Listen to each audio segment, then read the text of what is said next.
Hello, everybody. Welcome back to another episode of your friendly neighborhood diatribes from the friendly neighborhood champagne room.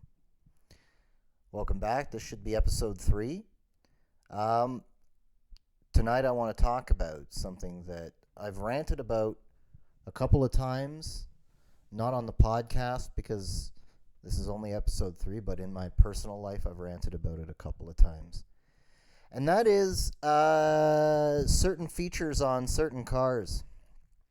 So none of you know this, but recently I downgraded vehicles, and I got a smaller, more economical Japanese car to replace what was a lot more fun to drive as a German vehicle that I had before.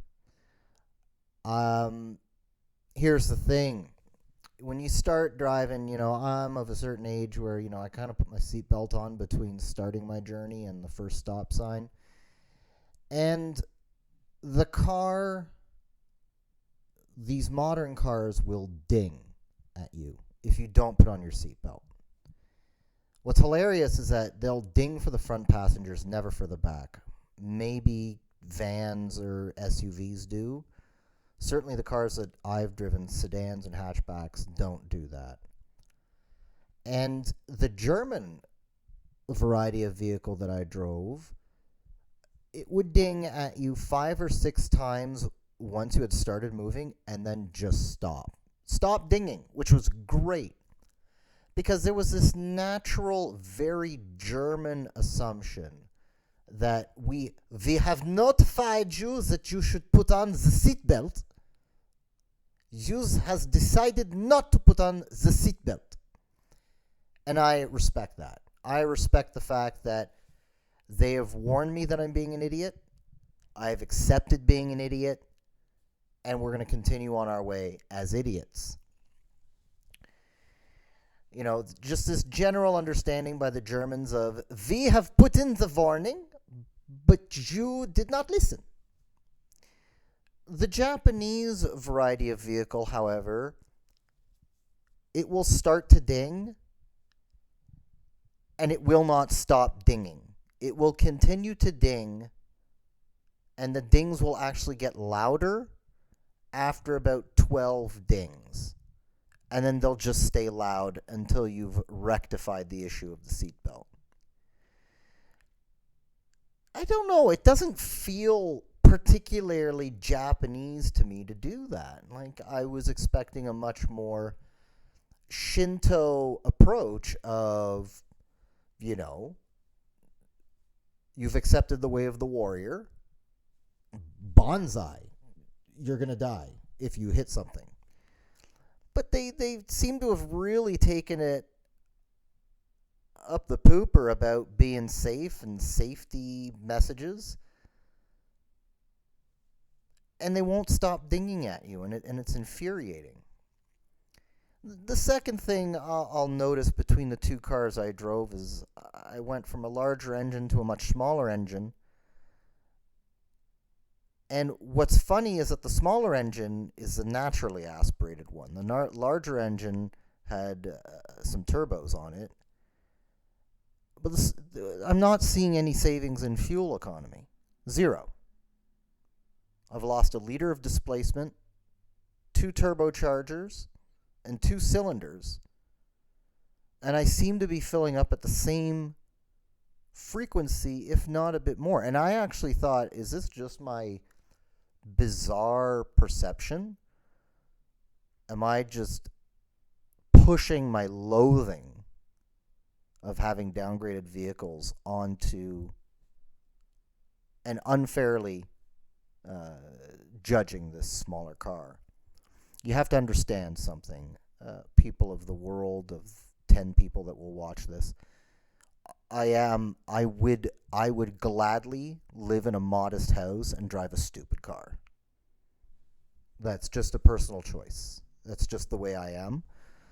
I've decided to do this for the moment because, quite frankly, cars, my lease came to its end, amidst the pandemic, and pricing was just, you couldn't get a deal to save your life, and you would wait a year for a car. I remember going to the dealership, and they showed me a model of car, and the used car they had on the lot was being priced more expensive than if you had ordered the car from the factory brand new, which is nuts, just nuts, to give you an idea of, supply chain issues. So when it's back to the engines, no noticing of fuel economy. I actually did Google this, and indeed, my small Japanese car, which is like made of tin, is somehow worse on fuel economy than my fat ass other car, which was made of pig iron and weighed like 4 tons. That's an exaggeration. But it was noticeable. The third thing, I had 3 stick shift cars before I got my first automatic. Loved stick shift cars. And by the way, the small Japanese car, this is not the first model of theirs that I've owned. I've just always owned something with a little bit more grunt under the hood by them. So in this one, it has a CVT transmission. The German guy had an automatic as well with paddle shifters, but it wasn't a CVT. And it was infinitely more responsive and intuitive, and even though it's an automatic, you'll never feel very connected to a car in an automatic, it still felt more connected than this bloody CVT. I mean, you mash the gas in the CVT, nothing happens but a lot of noise. Just a lot of unrefined 4-banger noise. It just sounds like a lawnmower on steroids. No actual change in inertia.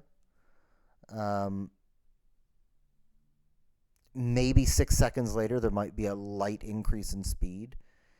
And even though this thing has paddle shifters on it, which I use pretty much only to slow the car down, it doesn't really do much else, especially on upshifting. Completely hopeless, just hopeless. I can't do it. Now, granted, it's a hatchback. It is a smaller, much cheaper car. It is theoretically cheaper to maintain. The tires will be cheaper. Repairs will be cheaper. I'm not going to throw this car away, I don't think, because it is a useful putt-putt go-around car, and it's been excellently maintained. It was fully loaded. I mean, you can't change... You couldn't really upgrade the engine in one of these things, but everything on the inside, I mean, it's got the leather interior, and it's got, all the fixings that you could possibly put into the car that were available. I mean, it was a beautiful example of this little car. It's just not a car of my taste, personally. I'm lucky to have it. I think I'll complain a lot on this podcast, but you'll need to understand something. A lot of this is just me blowing a lot of hot air and venting. In reality, there's a lot of people with a lot less. I'm grateful to have what I have. I'll complain bitterly about it because I'm a lunatic and selfish as shit. But ultimately, I have to be grateful for what I have. So that's it. I'm hoping in the next 18 to 24 months that car pricing will come back down to something approaching normal, that perhaps some of the supply chain woes that car manufacturers have been suffering will alleviate themselves. I mean, that's going to get into a whole other topic on global supply chain issues and who controls what and who's perhaps hoarding certain supplies in order to make other markets suffer, and we're all guilty of it. It's crazy. But for now, for the squirrel man sitting his house coat, I'm sad because I don't have the car I want. I have the car I guess I deserve and need. Would be fun to have something more. project for the future. It's just one of those nights. I kind of cursed at the car driving around this evening, trying to get it up a hill and just hearing a lot of noise and no acceleration. Driving home, you can't hear your music because the engine noise and the road noise are too prevalent through the car. I mean, that just goes back to the fact that it's built light. Like I said, it feels like it's made of tin. When you knock lightly on the door, you know, in other cars you can hear a talk talk talk, and this it's ding ding ding. You know, it's just like it's made of nothing. But it is remarkably heavy as a car for its size, and that's because it's got a all-wheel drive train, and it's got the CVT transmission, which weighs it down, and you know, it's got a lot of the creature comforts installed, which obviously make it a little bit heavier, and it's underpowered. I mean, I know that I've heard some mechanics say that the 2-liter 4-cylinder engine, which is, by the way, in cars all over, especially out of the Japanese market, and even now a lot of the Germans are starting to use a 2-liter 4-cylinder. It's like some sort of perfect ratio engine. It works so well. It's super efficient. But in this car, I feel like they haven't worked on that 2-liter engine in years in terms of making it more efficient, a little bit more powerful, while being better on fuel economy. They haven't put a lot of R&D money into it. So it feels like old tech, and it's underpowered. The car is supposed to have 140 or 150 horsepower. At its age now, it's definitely nearer to 140. It needs, with the transmission and with the drivetrain, it needs 180. It needs a turbocharger in there. It just does. Otherwise, the car is woefully slow. I mean, this is not just me talking about this. I mean, I've listened to those guys that do, you know, all the car reviews and doing not just sports car reviews, but like reasonable car reviews. And even they say this particular model at this point in the market in time, this particular model hasn't advanced enough with time. It's underpowered by comparison even to its peers of small Japanese cars. Keep it though, because it is a useful little thing. It's got the hatchback, so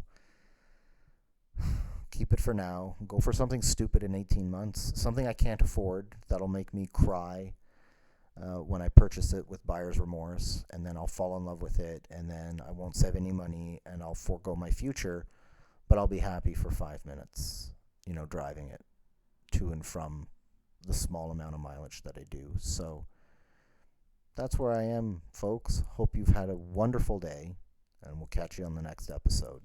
Ciao.